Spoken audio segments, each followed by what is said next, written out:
दोस्तों, सत्ता के इशारे पर श्रीमती सोनिया गांधी एवं श्री राहुल गांधी के खिलाफ ईडी को एक भी सबूत नहीं मिला है। उनकी तरफ से उन्हें फंसाने की कोशिश जारी है। सत्ता और ईडी का दुष्चक्र कल होकर किस मुकाम पर पहुंचेगा, ये अभी कहना मुश्किल है। लेकिन यहाँ एक सवाल उठता है कि आखिर सत्ता के शीर्ष पर बैठे माननीय आज की मौजूदा सरकार कांग्रेस पर लांछन लगाकर क्या हासिल करना चाहती है। इस सवाल के तमाम पहलुओं की पड़ताल से पहले मैं आपको रामायण और महाभारत के दौर में ले चलना चाहता हूँ। आम राय यही है कि भगवान राम और रावण का युद्ध इसलिए हुआ क्योंकि रावण ने सीता जी का अपहरण कर लिया था। महाभारत का युद्ध इसलिए हुआ क्योंकि कौरवों ने पांडवों का हक मार लिया था। दोनों युद्धों की यह वजह सही है, लेकिन अगर आप गौर से देखेंगे तो पाएंगे कि दोनों युद्धों की मूल वजह कुंठा थी। कुंठा को हम हीन भावना भी कह सकते हैं। अंग्रेजी में इसे इन्फीरियरिटी कॉम्प्लेक्स कहा जाता है। रावण हो या दुर्योधन, दुशासन, सब हीन भावना से ग्रसित थे। उन्हें हरदम लगता था कि सामने वाला उनसे श्रेष्ठ है, ज्यादा काबिल है। रावण को भगवान राम अपने से श्रेष्ठ लगते थे। रावण को दुर्योधन, दुशासन को लगता था कि वो पांडवों के शौर्य और साहस के आगे बौने हैं। अब समस्या ये थी कि उनमें इतनी क्षमता थी नहीं कि वो खुद को सामने वाले से ज्यादा श्रेष्ठ साबित कर सके। उस पर ने रावण और दुर्योधन, दुशासन ने इतने कुकर्म किए थे कि वो चाह कर भी अपने दामन में लगे दागों को नहीं धो सकते थे। कुंठा के इसी मोड़ पर रावण ने भगवान राम से युद्ध किया और कौरवों ने पांडवों को चुनौती दी।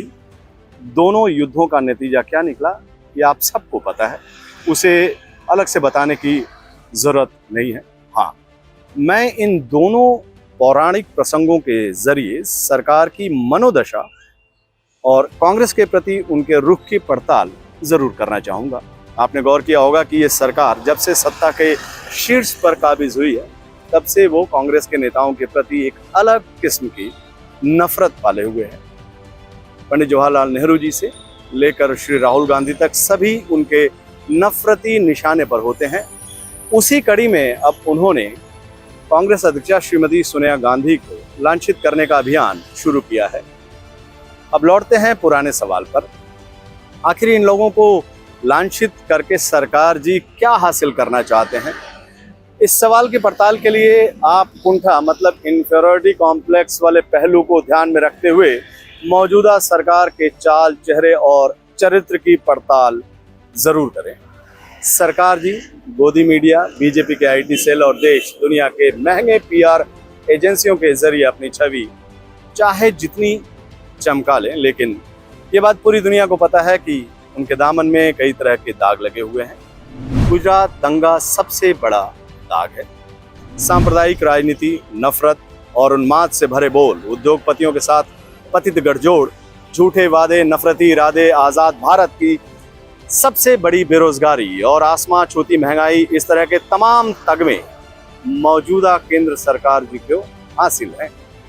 दूसरी तरफ पंडित नेहरू जी का बड़ा से बड़ा आलोचक भी मानता है कि वो एक विजनरी लीडर थे और आधुनिक भारत की नींव उन्होंने ही रखी थी। इंदिरा जी और राजीव जी के बलिदान और योगदान को देश आज भी नमन करता है। श्री राहुल गांधी को मोदी जी आज तक डिगा नहीं सके। उन्होंने अपनी पूरी सरकारी मशीनरी और पार्टी का पूरा प्रचार तंत्र एक अकेले श्री राहुल गांधी के खिलाफ लगा रखा है, लेकिन वो आज तक राहुल जी के दामन में एक भी वैसा दाग नहीं लगा पाए जैसा दागों से उनका दामन पटा पड़ा है। अब आइए चलते हैं श्रीमती सोनिया जी को लेकर उनके रुख पर। सोनिया जी ने त्याग की एक नई मिसाल कायम करते हुए प्रधानमंत्री के पद को स्वेच्छा से त्याग दिया। दूसरी तरफ सरकार जी ने अपने सियासी गुरु रहे श्री लाल कृष्ण आडवाणी को जिस अंदाज में दरकिनार किया, वो हर टीचर्स डे के दिन मीम के तौर पर सोशल मीडिया में छाया रहता है। हमें उसे दिखाने की जरूरत नहीं है, ना हम ऐसा करेंगे। श्रीमती सोनिया जी की सादगी, सचरित्रता और आम जनों के प्रति उनकी संवेदनशीलता सरकार के लिए एक अलग समस्या है, क्योंकि इन मानवीय गुणों में सियासी कामयाबी के लिए हानिकारक मानते हैं वो। तो फिर के लिए आखिरी रास्ता क्या बचा था?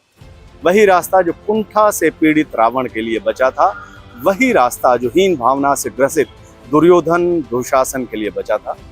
इससे आगे की दास्तां आप सबको पता है, उन लोगों को भी पता होगा ही, लेकिन अभी वो सत्ता के नशे में चूर हैं और सत्ता का नशा ऐसा खतरनाक होता है कि वो संपूर्ण विनाश के बाद ही टूटता है। नमस्कार।